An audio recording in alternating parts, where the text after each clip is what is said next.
Welcome to एडुजोस में आप सभी लोगों का स्वागत है। दोस्तों, आज की इस वीडियो में हम लोग बहुत ही इंपॉर्टेंट टॉपिक प्लाज्मा बैंक को देखेंगे। भारत का पहला प्लाज्मा बैंक भी खुल गया है, नई दिल्ली में ये खुला है और ये कोविड-19 की वजह से इस वक्त बहुत सारी चीज़ें हो रही हैं। प्लाज्मा क्या है, हम लोग इस वीडियो के अंदर देखेंगे। बहुत सारे ऐसे प्रश्न आप लोगों के मन में होगा, प्लाज्मा बैंक क्या होता है, प्लाज्मा थेरेपी किस तरह से वर्क करती है, कौन सा लोग जो है वो कौन-कौन से लोग प्लाज्मा को डोनेट कर सकते हैं, डोनेट करने के कितने दिन के बाद वो ठीक हो जाते हैं, उनके शरीर में जो प्लाज्मा का निर्माण है वो प्रॉपर फिर से होने लगता है। तो ये सारी चीज़ें आपको जाननी बहुत ज़रूरी है। तो चलिए वीडियो को शुरू करते हैं। वीडियो को लास्ट तक देखिएगा। वीडियो पसंद आए तो उसे लाइक एंड शेयर जरूर कीजिएगा। सबसे पहले यहाँ पर आपको जानना होगा कि प्लाज्मा क्या है। ब्लड जो है वो हमारे ब्लड के कुछ एलिमेंट्स होते हैं, उस एलिमेंट को आपको समझना होगा। ये एक जो इमेज के माध्यम से आपको यहाँ पर मैं बता रहा हूँ, ये एक इमेज देखिए यहाँ पर। इसमें आपको डिनोट किया जा रहा है कि एक ब्लड के अंदर जो है वो 55% प्लाज्मा होता है। कितना होता है? 55% प्लाज्मा होता है। प्लाज्मा जो है वो एक येलो कलर, उसका कलर किस तरह का होता है? येलो कलर होता है, जो आप यहाँ पर देख रहे हैं। ये जो येलो कलर का जो पार्टिकल यहाँ से यहाँ तक पूरा डिटेल इस यहाँ पर जो दिख रहा है इतनी दूर में, ये आपको प्लाज्मा नज़र आ रहा है। ये प्लाज्मा का जो परसेंटेज है कितना है? 55%, यानी ब्लड में 55% प्लाज्मा होता है। बाकी जो एलिमेंट्स है प्लाज्मा के अंदर आप वो भी देख सकते हैं, जैसे कि यहाँ पर प्लेटलेट्स है, उसके बाद रेड ब्लड सेल है, वाइट ब्लड सेल है। ये सारा मिला करके 45% एक्स्ट्रा जो है वो ब्लड में होता है, रेड ब्लड सेल, प्लेटलेट्स और वाइट ब्लड। तो प्लाज्मा कितना है? 55%। यहाँ पर प्लेटलेट, रेड ब्लड सेल यानी आरबीसी, ये कितना है? 41%। और डब्ल्यूबीसी कितना है? 4%। ठीक है। यहाँ पर देखिए डब्ल्यूबीसी के अंदर बहुत सारी चीज़ें आती है, लिम्फोसाइट, बेसोफिल, एस्नोफिल, मोनोसाइट और न्यूट्रोफिल। इसी तरह से यहाँ प्लेटलेट्स भी है। यहाँ पर जो प्लाज्मा होता है, प्लाज्मा का काम होता है एंटीबॉडीज़ का निर्माण करना, शरीर के अंदर एंटीबॉडीज़ का निर्माण करना। ये एक प्रकार का प्रोटीन होता है। ठीक है, ये एक प्रकार का प्रोटीन होता है। प्रोटीन, वाटर, ये मिक्स होता है इसके अंदर। तो प्रोटीन होता है, वाटर होता है, और एल्केलाइन भी इसको कहते हैं, एल्केलाइन भी इसके अंदर होता है। तो ये प्लाज्मा जो है एंटीबॉडीज़ का निर्माण करता है। सबसे पहले कभी भी शरीर में किसी को भी कोई रोग होता है, सपोज के मान के चलिए कि किसी को बुखार ही हो गया, ठीक है। तो बुखार होने के बाद बॉडी के अंदर जो ये प्लाज्मा है, प्रोटीन की हेल्प से जो भी इन्फेक्शन बॉडी के अंदर होता है, ठीक है, उस इन्फेक्शन के लिए एक एंटीबॉडीज़ का निर्माण करता है। और एंटीबॉडीज़ का निर्माण करने के बाद ही वो व्यक्ति जो है वो फिर ठीक हो जाता है, रोग प्रतिरोधी क्षमता को वो बढ़ाता है। प्लाज्मा का ये वर्क होता है। आगे देखिए, प्लाज्मा बैंक के बारे में हम लोग जानेंगे। अब तक हमने प्लाज्मा के बारे में जाना। प्लाज्मा बैंक, पहला प्लाज्मा बैंक जो है वो खुल गया है। आप यहाँ पर देखें कि जो प्लाज्मा की थेरेपी है ये किस तरह से वर्क करती है। जब भी कोई व्यक्ति प्लाज्मा डोनेट करने के लिए जाएगा, तो जब प्लाज्मा बैंक में पहुँचता है तो उसकी तो पहले सारी प्रक्रिया पूरी की जाती है, यानी वो स्वस्थ है या नहीं।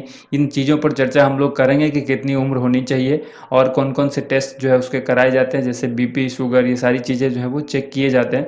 अगर किसी तरह की दिक्कत डॉक्टर को महसूस होती है तो उसका जो है प्लाज्मा डोनेशन नहीं लिया जाता है। ठीक है, तो यहाँ पर वीडियो के माध्यम से आप एक एनिमेशन के थ्रू भी आप इसको देखें, और वीडियो के माध्यम से कि किस तरह से पेशेंट जब आता है तो उसके साथ डॉक्टर जो है वो उसकी जो सारी चीज़ें वो पूछ लेते हैं। पूछने के बाद जो प्रोसेस है उसको क्लियर लिया जाता है, और उस प्रोसेस में ब्लड को पहले लिया जाता है। देखिए यहाँ पर मशीन है, और इस मशीन को किस तरह से वर्क कराया जा रहा है।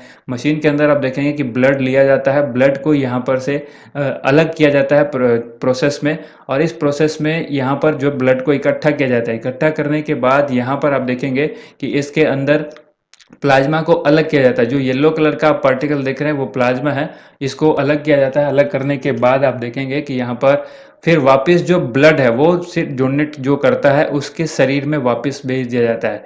प्लाज्मा को इकट्ठा कर लेने के बाद जो ब्लड बचता है वो ब्लड को वापस शरीर में भेज दिया जाता है। तो इसलिए ब्लड वहाँ पर वेस्ट नहीं होता है, वो ब्लड वापस से उस डोनेट जो करने दान करता है उसको वापस मिल जाता है। अब यहाँ पर हम लोग देखेंगे इंडिया का जो पहला प्लाज्मा बैंक है वो कहाँ पर है, कहाँ पर बना है।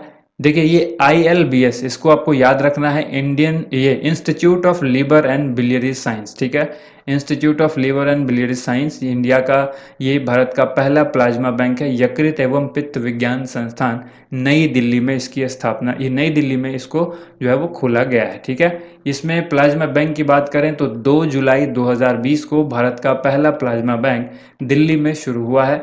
और यकृत एवं पित्त संस्थान, जैसे कि हमने आपको बताया the institute of liver and biliary sciences ILBS, इस इंस्टीट्यूट का नाम आपको याद रखना है। वर्तमान में ILBS में प्लाज्मा स्टोर करने की जो क्षमता है वो 300 है, ठीक है।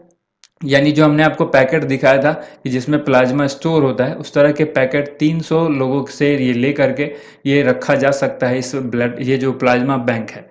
यहाँ पर आपको दानकर्ता के लिए शर्त याद रखनी है, क्योंकि वर्तमान समय में कोविड-19 जो है वो बहुत ज़्यादा इशू कर रहा है और इसी की वजह से इस प्लाज्मा बैंक को जो है वो स्टार्ट किया गया है। यहाँ पर प्लाज्मा थेरेपी को यूज़ करके जो पिछले कुछ दिनों में, जैसे कि कोई भी मरीज अगर कोविड-19 से संक्रमित थे और वो ठीक हुए हैं, तो उनके प्लाज्मा का इस्तेमाल करके बाकी लोग जो बीमार हो रहे हैं, कोविड-19 के संक्रमण से संक्रमित हो रहे हैं, उनको ठीक करने का प्रयास किया जा रहा है और इसमें काफ़ी हद तक सफलता मिल रही है। तो इसको एक ट्रायल के रूप में इसको स्टार्ट किया गया है। इसलिए यहाँ पर आपको जानना होगा कि दानकर्ता के लिए जो शर्त है, जो डोनेट करेगा, वो जो डोनर होगा उसको कुछ शर्त है जिसको कंप्लीट करना पड़ेगा।